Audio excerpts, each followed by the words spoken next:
You live, you die. You live, you die. What's happening when that's... What's happening is on this video, on these images, the person that's recording it is holding the recorder and is standing basically above this girl and strangling her.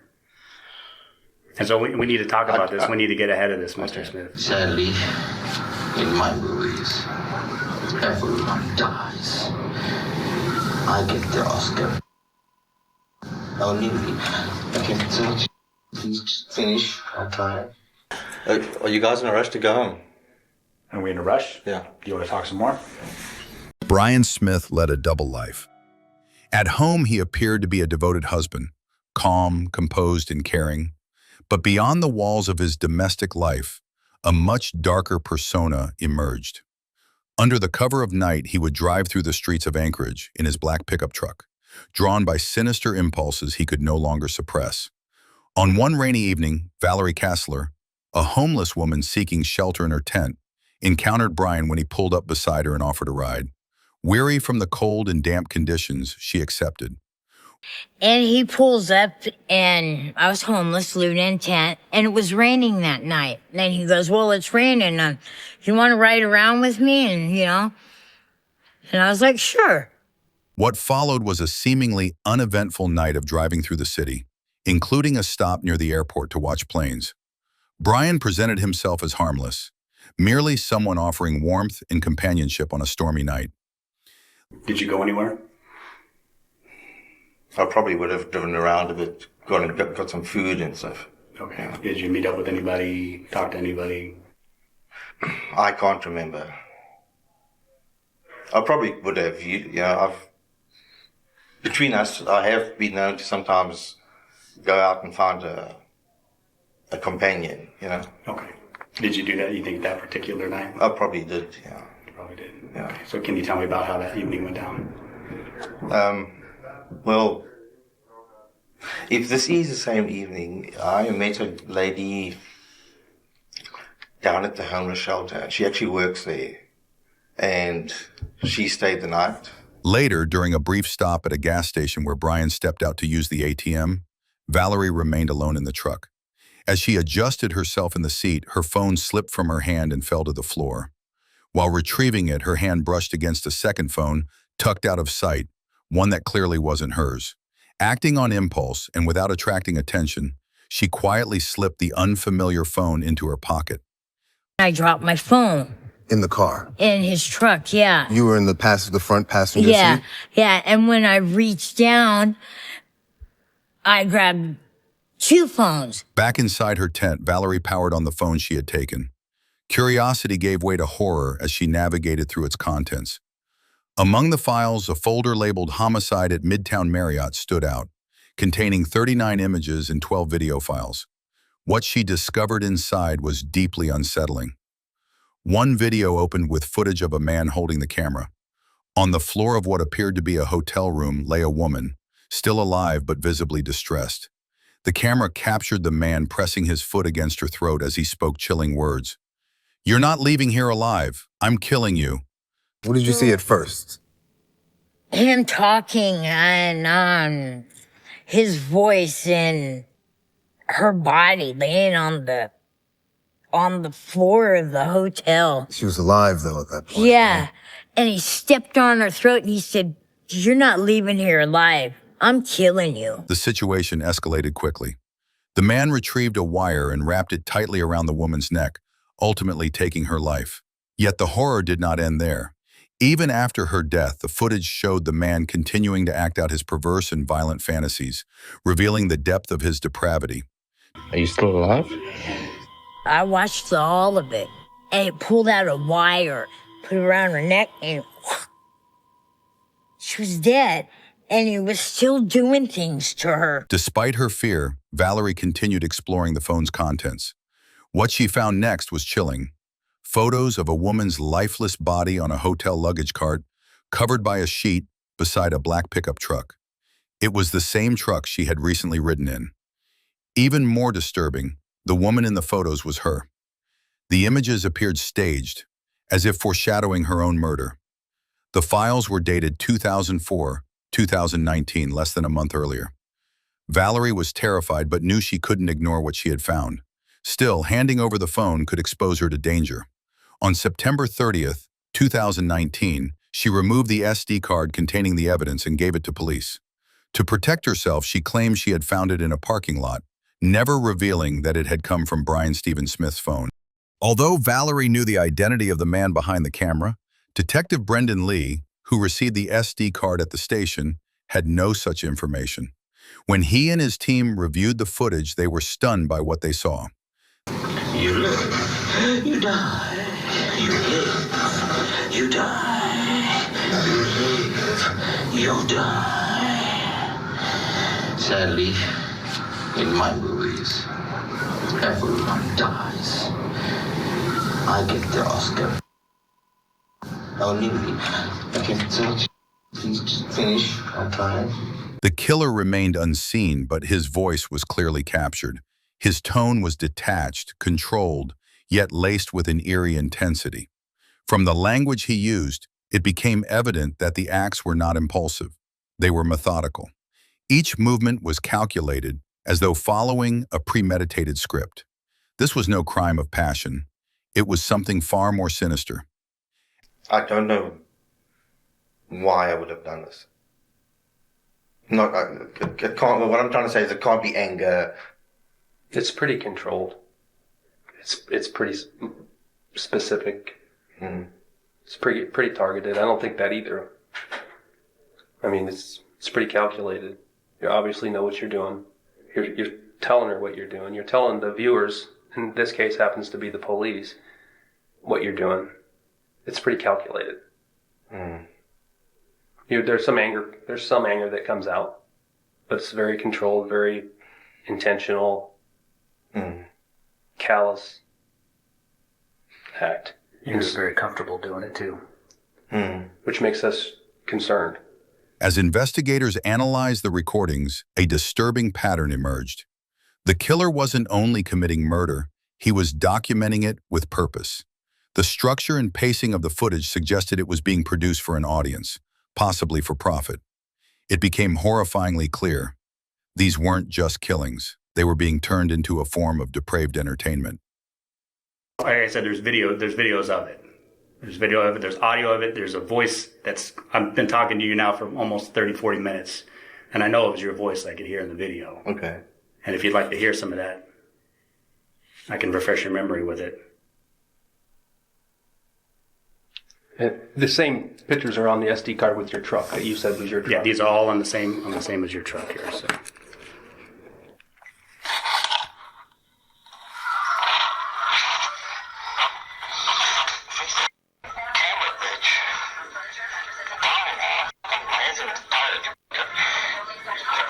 It sounds like me. What's happening when that's... What's happening is on this video, on these images, the person that's recording it is holding the recorder and is standing basically above this girl and strangling her. And so we need to talk about this. We need to get ahead of this, Mr. Smith. I don't want to act stupid, but I don't remember anything. I don't remember anything. Okay. Well, this occurred, and like I said, the photos are timestamped. This occurred in that room 323, 323, on September 4th, early mornings. Yeah. At the time that you were at the hotel. The 4th, I'm not denying. I'm not saying you're lying, but I don't remember anything like this. Among the most haunting moments was the scene where the cameraman pressed his foot onto the victim's throat, slowly suffocating her. The desperate sound of her final breaths echoed through the recording, leaving investigators deeply shaken. If you say that happened and people understand that, you hear that, like, okay, well, I get that. Well, me too. I wouldn't believe someone who said I didn't.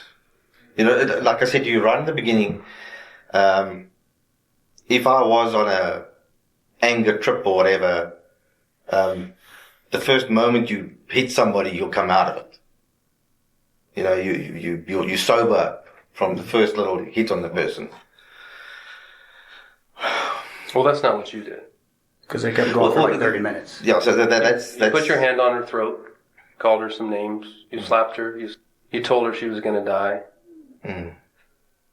So you didn't come out of it. Yeah, You came out of it the next morning when you found the body in your truck, apparently. But then you really can't argue that because you actually took photos of her 2 days later in the back of your truck of this body you just found in the back of your truck. You know, and you're telling us how you took photos of these other women kind of to bolster, but yet you don't want to admit that that's what that last photo was of her at 1:10 in the morning at mile 108.5, where your phone was, where your Google was, and where that photo was taken. Mm-hmm. That was bolstering for what you did to her the previous night, just like this is bolstering what you did to her. This is just a lesser degree. This is just what everybody does. This just went one step further. As the footage showed the cameraman strangling the victim with a wire, a chilling realization emerged. This wasn't merely an act of murder. He taunted her, violated her, and filmed every moment with disturbing intent. It felt orchestrated, almost cinematic, as if he were crafting a grotesque masterpiece meant for an unseen audience.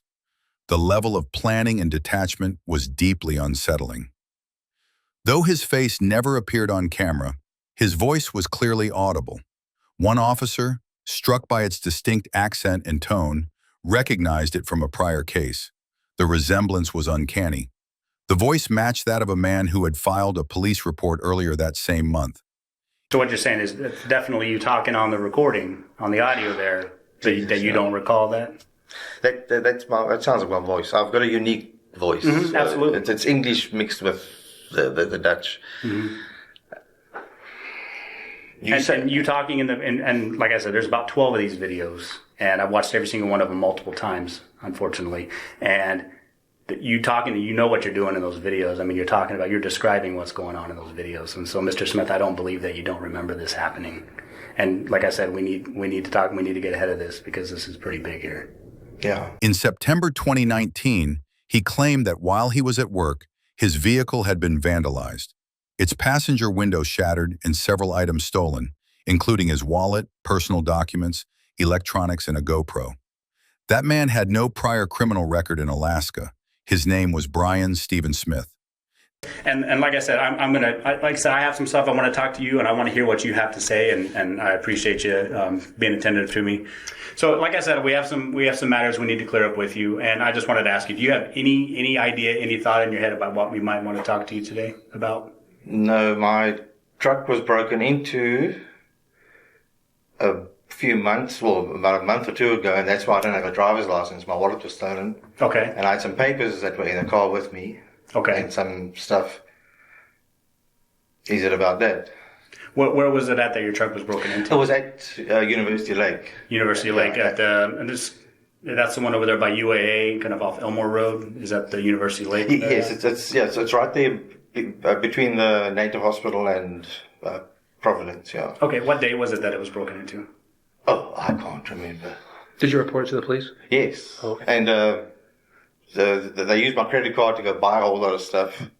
So that's what I was worried about. Okay. And one of my bags had a whole lot of confidential papers in it. Okay.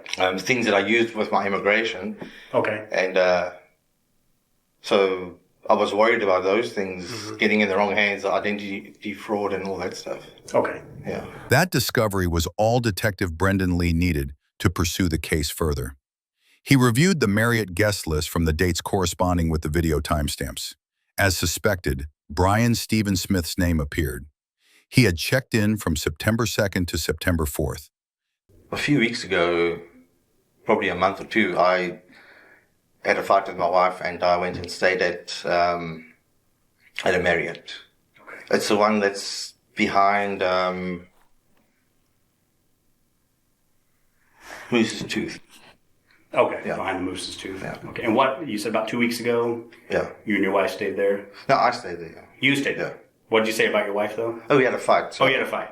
Okay. Yeah. So about what date do you think that was? I can't remember. Okay. I can look on my phone. Okay. Or it'll say, like, how was your stay or whatever, Okay. And how many nights did you rent? Do you have to, as an employee, do you have to rent the room, or how does that work? Oh, yeah, I just rent the room, yeah. Okay. And how many nights did you rent the room for? Probably about 2 nights. Yeah. All right. And when you went to the hotel, what did you do? What was your evening like? Well, after a fight with your wife, you usually drink a hell of a lot. So it did involve quite a bit of alcohol. So okay. This confirmation, paired with the voice recognition, gave detectives the breakthrough they needed. A warrant was swiftly issued for Smith's phone, marking a pivotal moment in the investigation. Now authorities had both a name and a digital trail to follow. Is that one like the one you're missing? Because you said you're missing one out of the GoPro.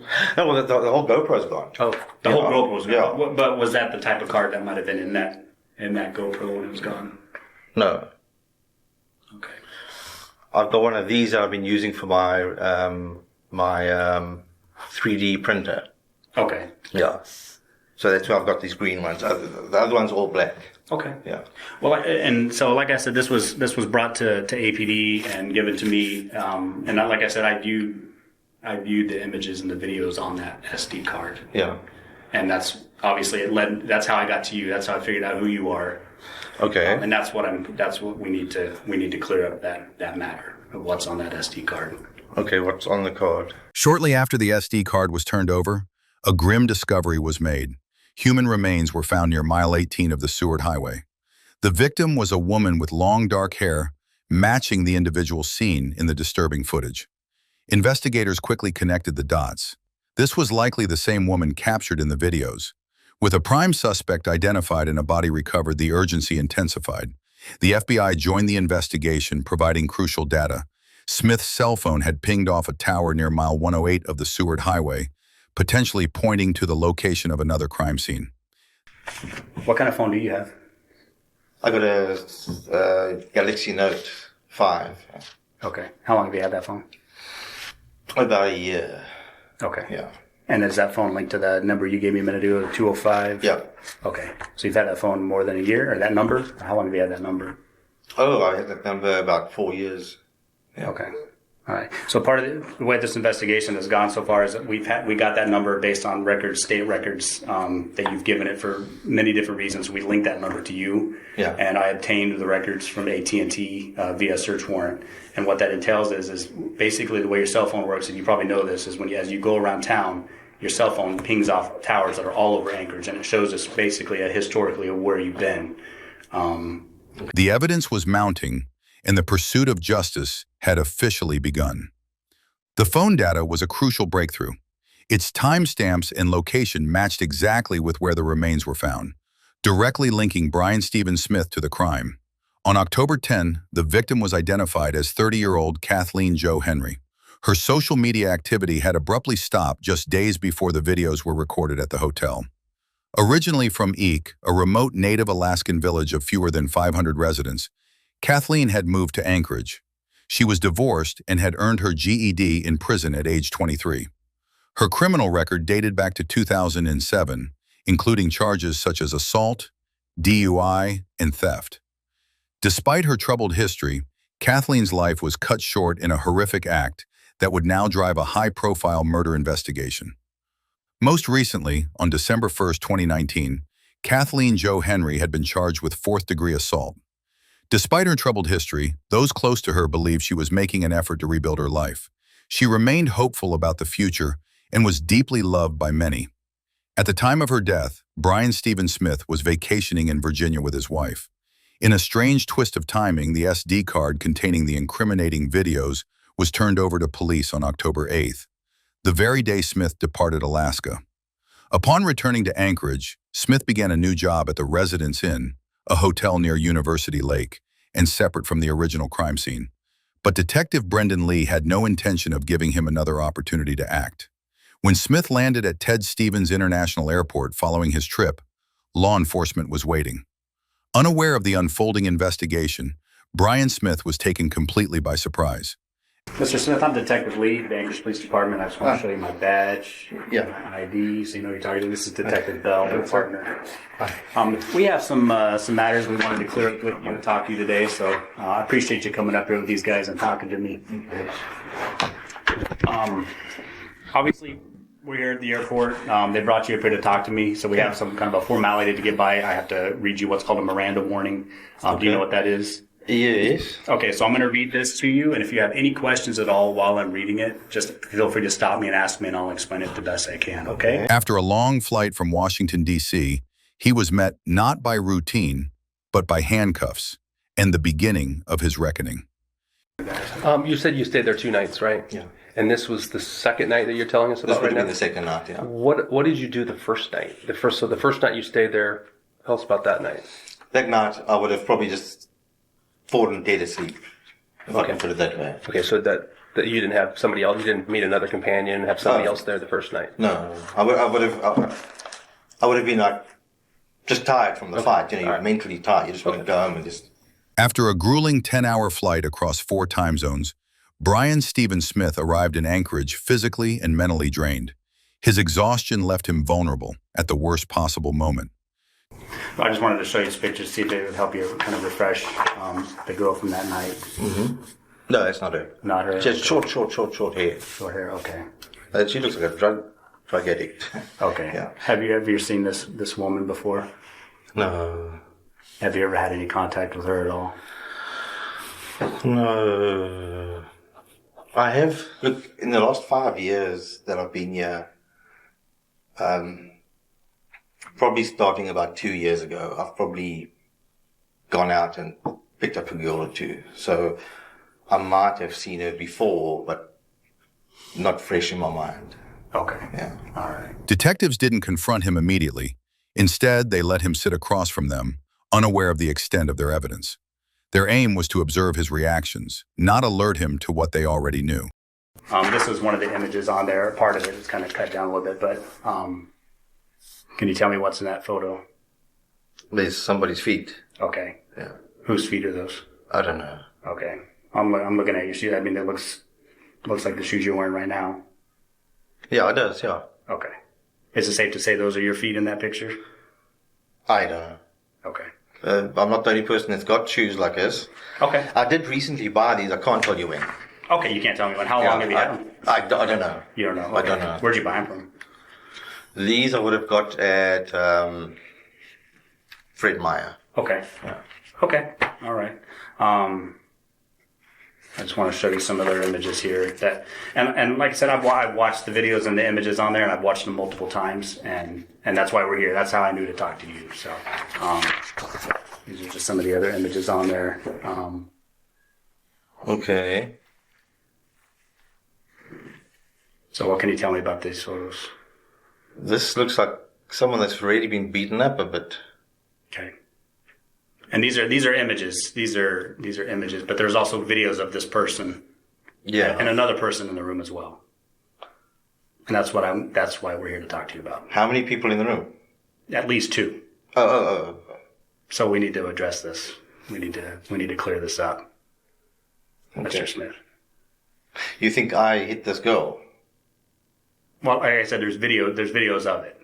There's video of it, there's audio of it, there's a voice I've been talking to you now for almost 30, 40 minutes. And I know it was your voice I could hear in the video. Okay. For the next 90 minutes, Smith repeatedly shook his head, offering the same refrain, "I didn't do that." The pictures, I don't know, you probably know about this. I think you're into technology and stuff. Yeah. Photographs, they have a time and date stamp. So the photographs are time and date stamped. So they basically, the photographs time and date stamp matched at the time that you were at that hotel room. Okay. So that's how this SD card has led me to you. Okay. And like I said, there's a number of images on there and there's a number of videos on there. And I brought some of the pictures to kind of go over with you about. His denials came like a broken record, predictable and rehearsed. But detectives weren't looking for a confession.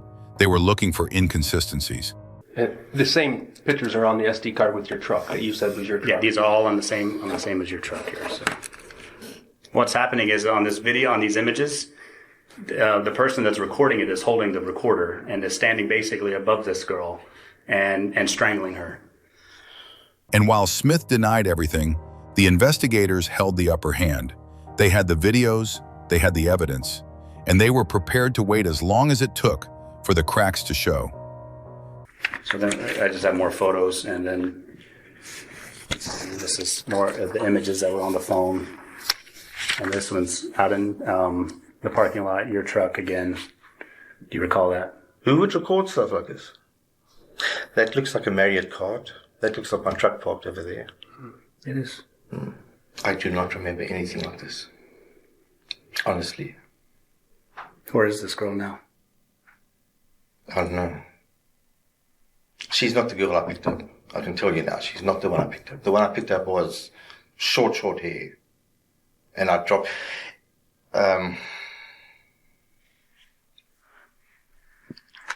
when I dropped her off, several people waved at her and greeted her. So she's known down there. You know, if we can go down there and I can see the people working there, I can tell you, I can point you probably out to you. You know? Okay. But this is not the girl I picked up. Okay. But that's definitely your voice on those audios. And I have no doubt about it. Like I said, I mean, your shoes are in the picture, your truck's in the picture. Detectives began to present the evidence methodically, revealing it piece by piece. They showed close-up photographs of Brian Stephen Smith's hands and abdomen, followed by images taken from inside his truck, including a clear shot of the license plate. Do you remember that photo? Because you don't remember these cars. Do you remember taking that on your phone? No. So you don't. So you don't remember taking this photograph. No, that is me. That's my stomach. That's definitely me. If I let's put it this way, this might sound bad, but it wouldn't have been such a big deal that I remember that photograph. You know, I might have just wanted to record me and a girl doing something. You know, like yeah, just take a photo of. But you remember taking that? I remember taking photographs of this girl. Can you remember taking this? She had an amazing little... Yeah. This was a... This is going to sound sick, but it was like a joke, you know, like a... Do you remember that? I don't remember. It wasn't a big event, so yes, I took that photo. Yes, I did. But I don't remember physically taking it. I don't remember. But you remember taking all those? So I remember taking photos of this girl. She had a very, very nice little... So the only thing you don't remember doing is taking pictures of this dead girl. You remember all these other people, but you don't remember the dead one. This I don't remember. I did not realize this. I did not know this. No, you didn't know it, Brian. Yeah. You're still saying you didn't know that. Brian, you knew what you did. You knew what you did in the SD card, and you had it in your head. You had that little bit of glimmer of light that maybe they haven't found that SD card, maybe they don't have that SD card, and they'll never tie that body over there to me. You had that little bit of hope, but then you were on the other side. You're like, but if they did, this is what I'm going to be ready. This is what I'm going to say. And you clearly didn't know you were going to have your license plate in the photos, right? Yeah, that's... I would not do... If I had to do something like this, I would not do that. That's right. You wouldn't plan that this way. Yeah. Right? So clearly it wasn't planned. Yeah. That wasn't thought out very well. It was something that happened. Yeah. But it wasn't something that was planned. There was absolutely... You can tell there's no planning on this. Yeah. Each image chipped away at the facade Smith had carefully maintained through denial. The approach was deliberate, not aggressive. The goal was to apply steady psychological pressure, making it increasingly difficult for him to cling to his story. Okay, well, it was your phone, the 205 number. Yeah. It was your vehicle, your truck. There's cameras out on the highway at the way station, so there's no doubt about it that inbound you were and out outbound. there. Yeah. No doubt about it that you were out there. Okay, I don't remember anything else. Really, I'm sorry.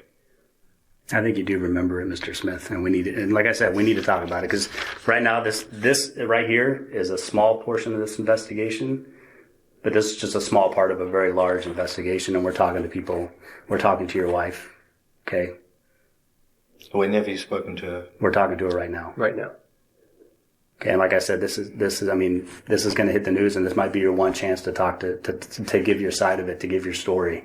And that's why I'm here to talk to you today. I didn't have to come here and talk to you. I could have just had him take you. But I wanted to give you that opportunity to explain this because we got the evidence. We know you were out there. Your phone shows you were out there. Yeah, well, it's showing it, yeah. I'm not... So we need to talk about it. We need to address it. After several hours of quiet intensity, the cracks began to show. Smith started to unravel. Yeah, well, look, this sounds very serious. No matter what, I'm going to be in deep shit. So, okay, I'll tell you what I remember. Okay. The next day at work, I saw something dripping out the back of my truck. And I was like, what the hell? And I opened up, and there was somebody there underneath. So there was a blue, like a tarp at the back of my truck. And the back flap doesn't really lock. I've actually put a padlock on now since then. And I saw somebody, and I was like, what the hell? What must I do? What must I do? And because I've been out before, I thought, who's going to believe me? It's like the guy that gets stopped and he's got drugs in his pocket, and it's like, it's not mine, that's the way I was feeling, No one's going to believe me. So I was thinking for a long time, what the hell? What must I do? And then the one night I thought, well, I've got to get rid of this. I can't. And I drove out, and I did. I went and dumped it. But I was thinking of phoning in and saying, hey, I saw somebody standing there, that didn't look good. So yeah, I did dump it, but yeah. Okay. I appreciate you, honesty. On the surface, Brian Stephen Smith appeared unremarkable. An ordinary man one might pass on the street without a second glance. He held a steady job, lived a quiet life with his wife, and took vacations like anyone else. But beneath that seemingly normal exterior lurked a far more sinister reality. He had been living a double life. One as a devoted husband and unassuming employee, the other, a cold, calculated predator hiding in plain sight. And we can tell that this is something that's going to be hard for you to talk about, but we can tell you that you're not telling the truth about remembering this event. I do not remember this.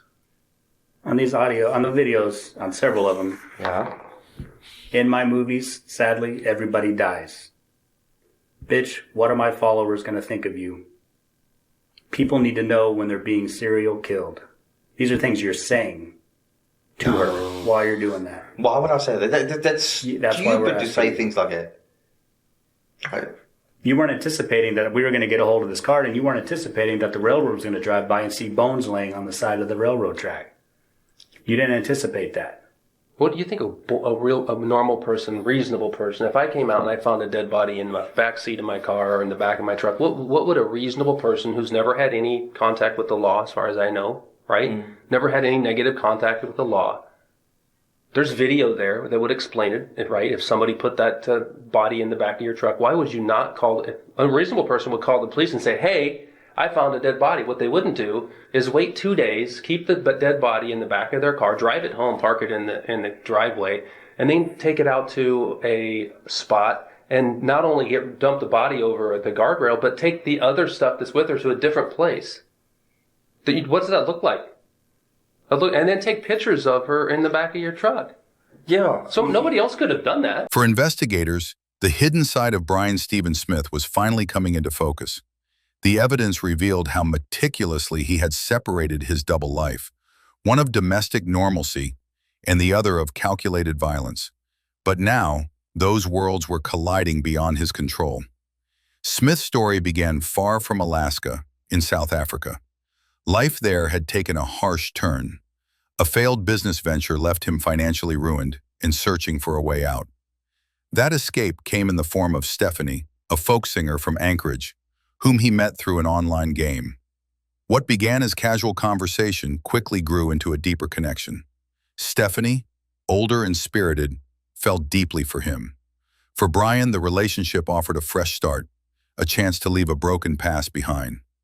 After relocating to Alaska, Smith found solace in the wilderness, its vastness reminiscent of home.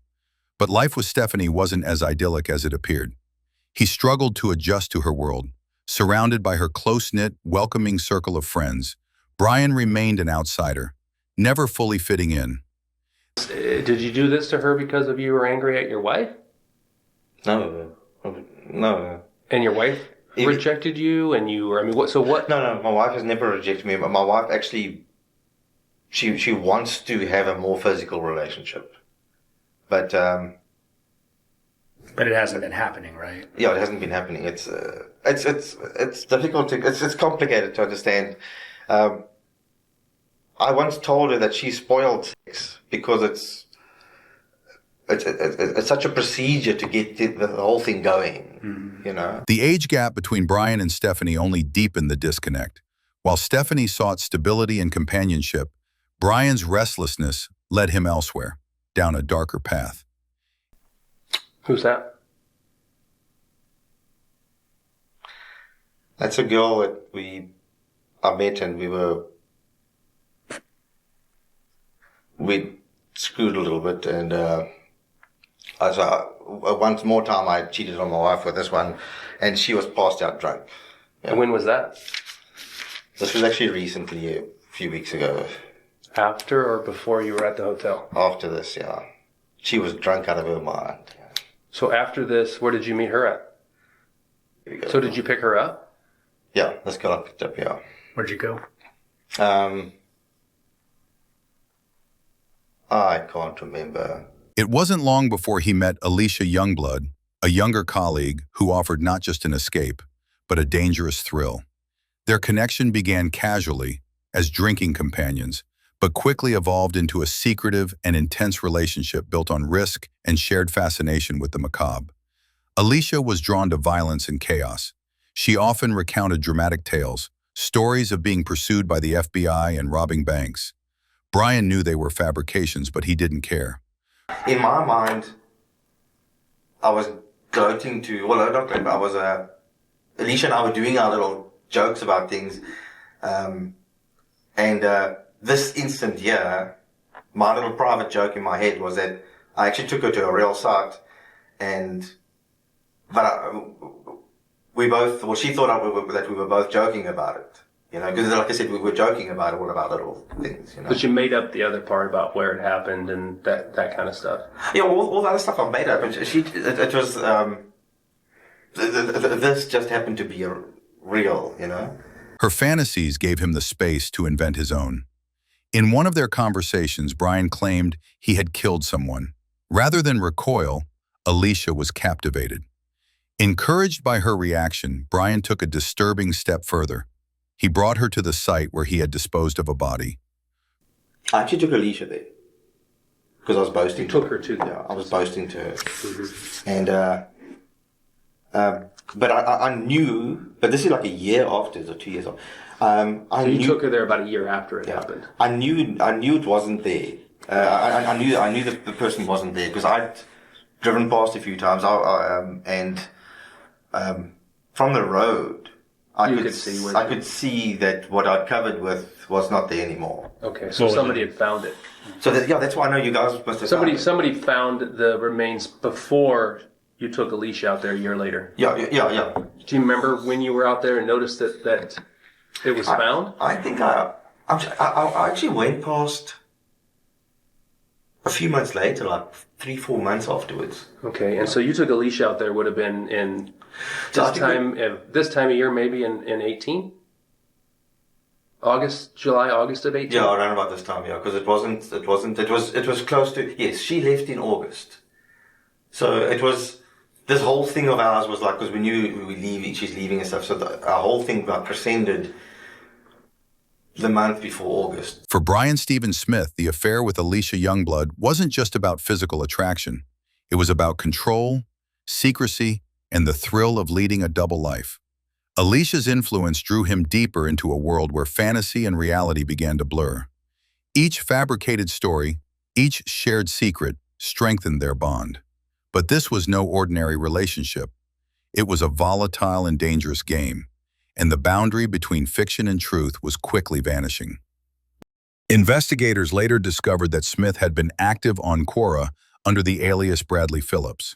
On the question and answer platform, his post revealed disturbing insights into his mindset, laced with bitterness, resentment, and hate.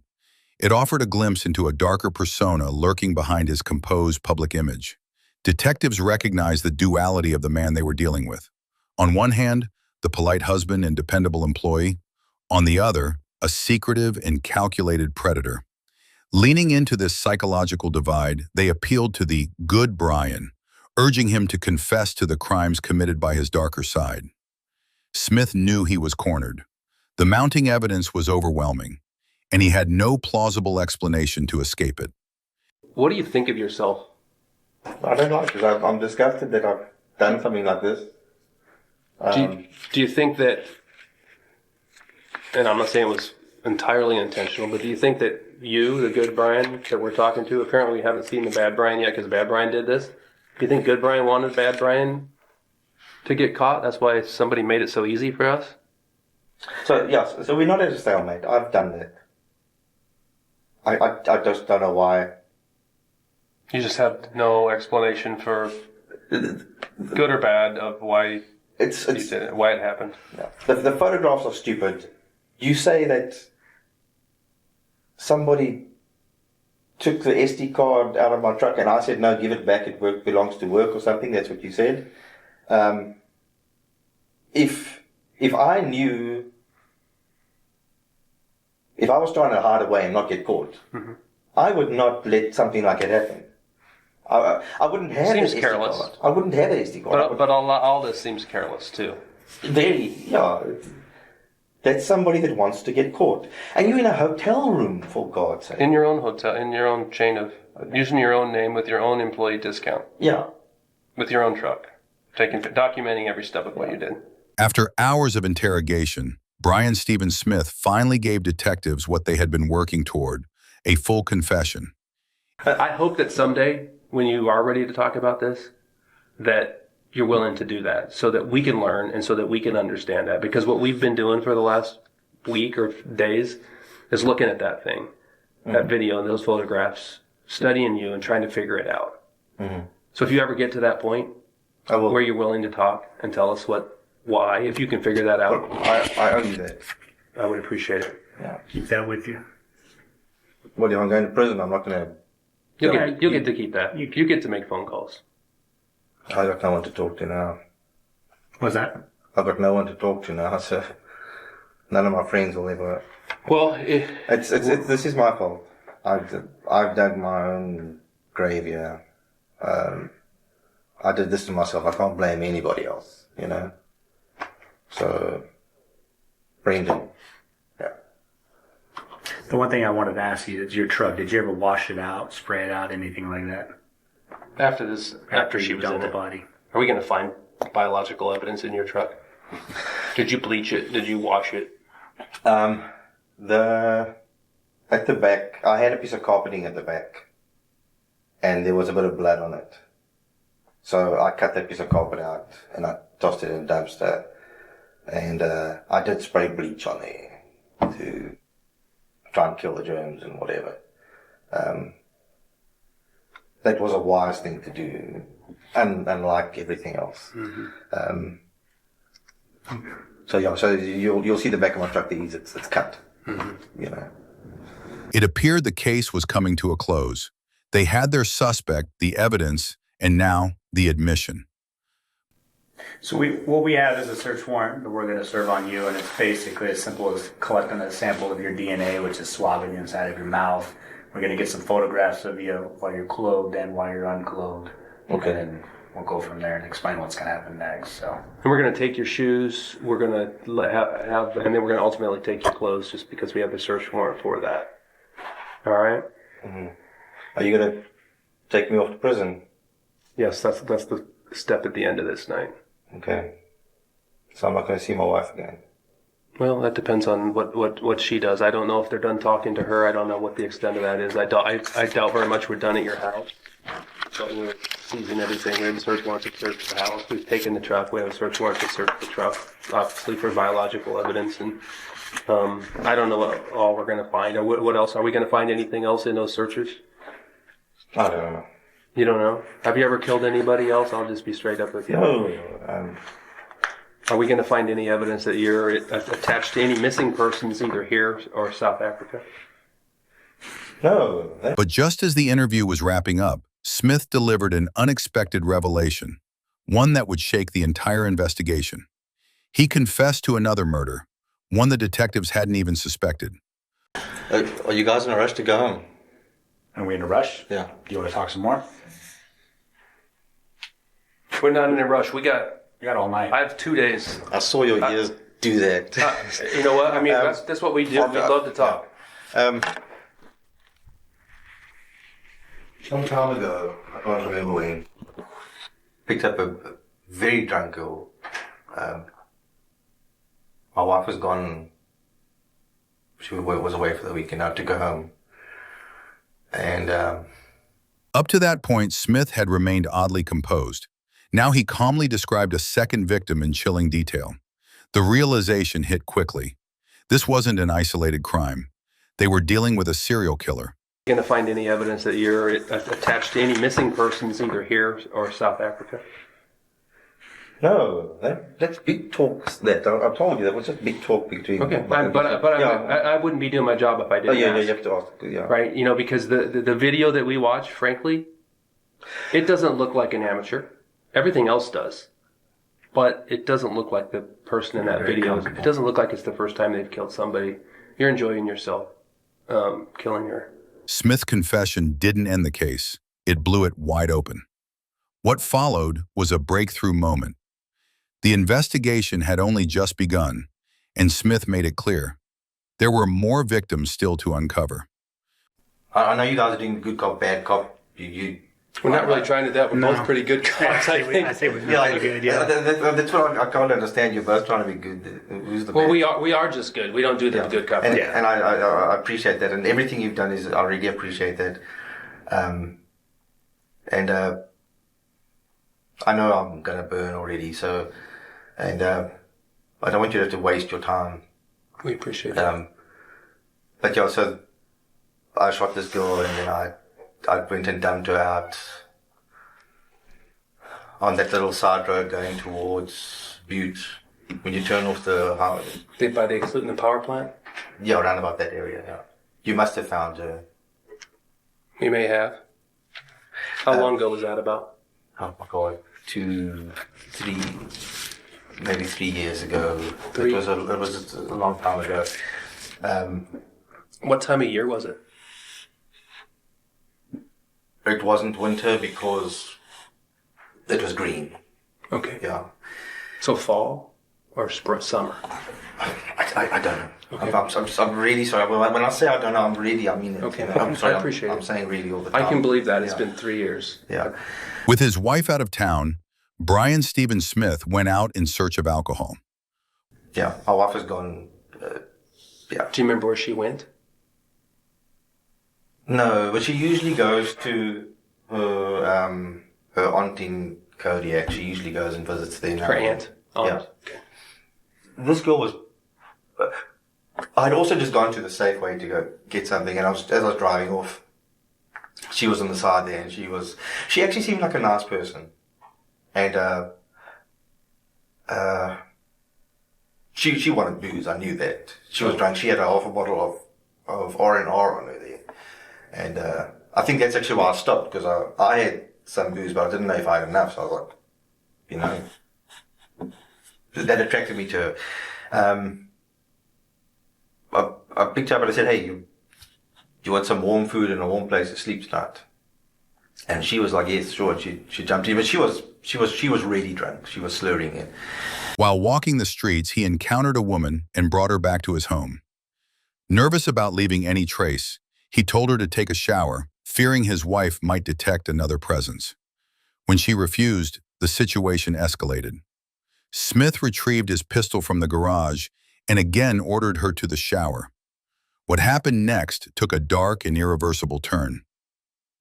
I took her home and she fell asleep on the couch in front of the TV, and she was smelling. I knew she was homeless then. You know, she was stinking, and I was getting upset. And I said to her, "Go take a shower," you know, because now there's smell in the house. You know, Stephanie would smell like there was a homeless person in the house. Mm-hmm. And she wouldn't do it. She kept saying, no. And I was worried that she's going to vomit now, because then I realized that she really had been drinking a lot. No excuse, but I'd also been drinking a hell of a lot. Like I said, when Stephanie goes, that's Brian time. I can, or as you call it, Brad time. I can let my hair down. I can just relax and get rid of the whole stress of being married all the time. And I don't know. I clearly remember this. And again, I'm not lying to you. I don't remember. I can't visualize this girl. But I went through to the garage and I got my little pistol and I said to her, go shower, and she wouldn't. And I just did that, and I While she was on the couch? yeah, I just shot her. There was no. The messed up thing, I can tell you honestly, there was no emotion there. It was just, you're not listening to me, go shower, you're not listening to me. You know, I knew that the longer she stays there, the worse trouble I'm going to get in with Stephanie. Unaware of the double life her husband was leading, Smith's wife never suspected a thing. Meanwhile, detectives conducted a 12-hour search of their home, seizing electronics and multiple SD cards, critical pieces of evidence that would soon expose the full scope of Smith's crimes. One of the things that we're doing, obviously, when in searching your house and searching your electronics, is looking through that. Is there any other evidence or things on your computers or your phones or anything else that are similar to this? Any videos of you doing anything? Any photographs of dead people? Anything like that they're going to find that we need to know about? No. Like I said, the only thing is that girl that was on that sheet, that was under that suffocating girl. That's I might have saved that. Okay, and you will find some videos of me and Alicia. The findings aligned precisely with his confession. 6 months earlier, a human skull had been discovered at a location Smith later referenced. As he had described, the skull bore a gunshot wound, confirming his account and solidifying the horror of what investigators were uncovering.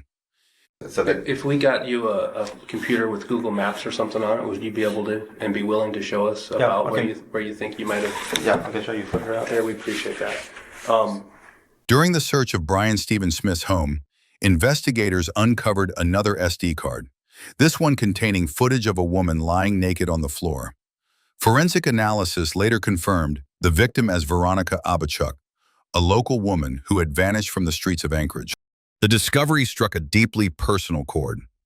Veronica had been the best friend of Valerie, the same homeless woman who had turned in the original SD card to Detective Brendan Lee. Despite their struggles with alcohol, Valerie and Veronica shared a deep, familial bond. Valerie vividly recalled their last conversation. Veronica had said she was heading to La Cristo to get a bottle and meet someone.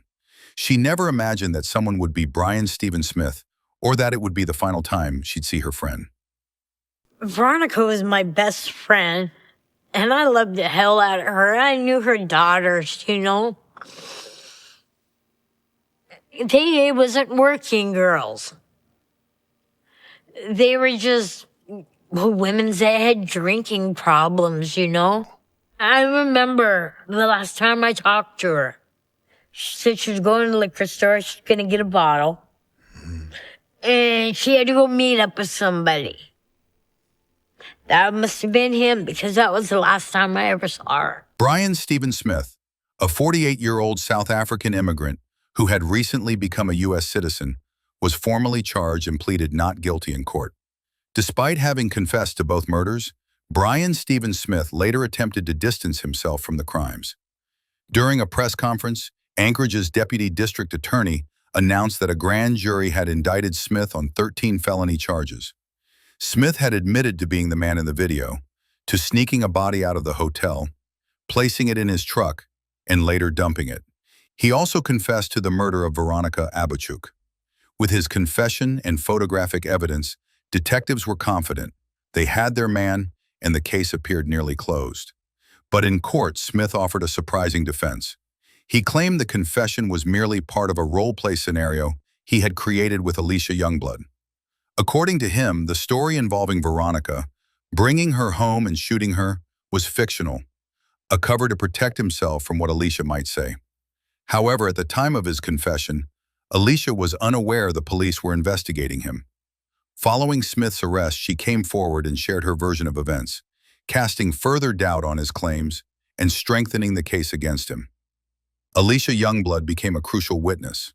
Nervous but cooperative, she told police that Smith had shown her a disturbing video of a dead woman. filmed with a GoPro. The footage convinced her the murder was real. Would you remember her hair length? Anything distinctive about her clothing she might have been wearing? No. No. Remember her name? No. Do you remember reading anything about any remains being found? No. And I actually did look. Okay. Yeah. So actually, I did lie to you guys. Those pictures I showed Alicia, they were the real ones. Of what? So that was a real photo of you doing that to the person you shot. Was that before or after you shot her? After. Okay. Yeah. And so I actually did show that to Alicia, but I deleted those photos. From what? What were those photos on? They were on one of my old computers that I sold a long time ago already. Once infatuated with Smith, Alicia cut ties after seeing the video. She tried to get more evidence from him, but he had grown cautious. In October 2019, the trial for the murders of Veronica Abachuk and Kathleen Henry began. Smith's double life was finally exposed. Witnesses took the stand, and prosecutors presented overwhelming evidence, photos, videos, and confessions, all pointing to his guilt. Smith remained calm in court as each detail brought him closer to justice. It almost appeared as though Brian Stephen Smith believed he could outrun the truth. But the most damning evidence came from the prosecution's star witness, Smith himself. His own words, his recorded actions, the videos recovered from his phone, and his detailed confessions left no room for doubt. A jury of 12 deliberated and swiftly returned their verdict, guilty on all counts. The sentence was severe, 226 years in prison. It was a life sentence in every sense, with no possibility of parole. Smith's double life had finally collapsed, and justice had been served for his victims. Throughout his relationship with Alicia Youngblood, Smith had been careful never to leave behind any concrete evidence linking him to his crimes. After distancing herself from him, Alicia eventually left Alaska. Authorities later received news that she had died in Oklahoma. Her death ruled a suicide, a tragic end for someone who had once tried to expose the truth. Then in 2024, another chilling revelation emerged. A woman was positively identified from a series of photos found on Smith's phone. In several images, she appeared either unconscious or deceased, suggesting there were still more victims left to uncover. Cassandra Boskowski has been missing since 2018, and her family strongly believes that Brian Stephen Smith is responsible for her disappearance. Since that time in 2019, Cassandra Boskowski has not been seen by anyone. No one has heard from Cassandra. In photographs, Cassandra Boskowski smiles widely at the camera. The evidence gathered in Smith's case points to a disturbing pattern, a compulsion that neither began nor ended with the known victims: Kathleen Henry, Veronica Abachuk, and Cassandra Boskowski. The volume of SD cards recovered from his home suggests he evaded detection for far too long. This case is not only a record of past horrors, but a stark warning of what can still occur if vigilance fades. The search for truth is far from over. As South African authorities begin investigating Smith's past and cold cases are being reopened, the emergence of more victims no longer feels speculative, it feels inevitable. Do you believe Brian Stephen Smith would have ever been caught if Valerie hadn't found that SD card? What do you think drives someone to lead such a chilling double life? Calm on the surface, monstrous underneath. If this story left you speechless, you're not alone. There's still so much more to uncover. This case isn't closed, and the truth may go even deeper. Don't forget to like, comment your thoughts below, and subscribe for more real-life crime stories that reveal the darkness hidden in plain sight. Stay safe, stay aware.